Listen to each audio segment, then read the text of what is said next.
Retrouver le sourire camouflé derrière le masque.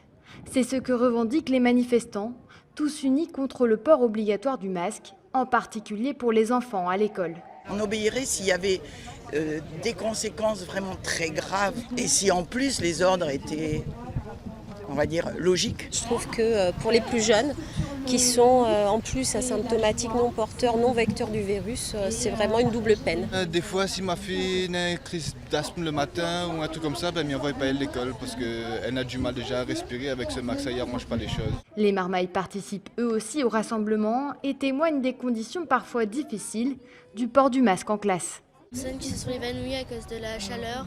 Du coup, ils étaient obligés d'appeler une ambulance et les amener à l'hôpital. Même si on me dit de mettre le masque au-dessus du nez, je le mets en dessous parce que j'ai besoin de respirer, sinon après j'ai mal à la tête. Maux de tête ou encore impact sur les relations sociales et la communication, des effets secondaires qui, selon ces médecins, doivent être pris en compte pour le développement de l'enfant.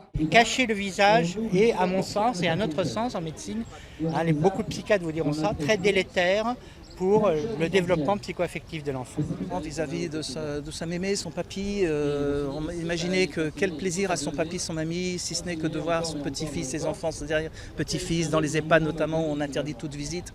Et ça, je ne comprends pas que la communauté médicale ne s'offusque pas de ça.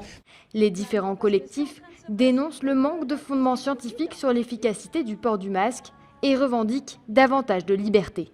Porter un masque quand il fait chaud, transpirer dedans, le toucher à chaque instant, c'est ce que font les enfants, c'est évident. Et de tout ce qu'ils subissent aussi de gênes respiratoires, de maux de tête, etc. Il fait 35 degrés là. Donc en fait, c'est inutile que les personnes fragiles se protègent. Ça, oui, tout à fait, que l'on fasse ça.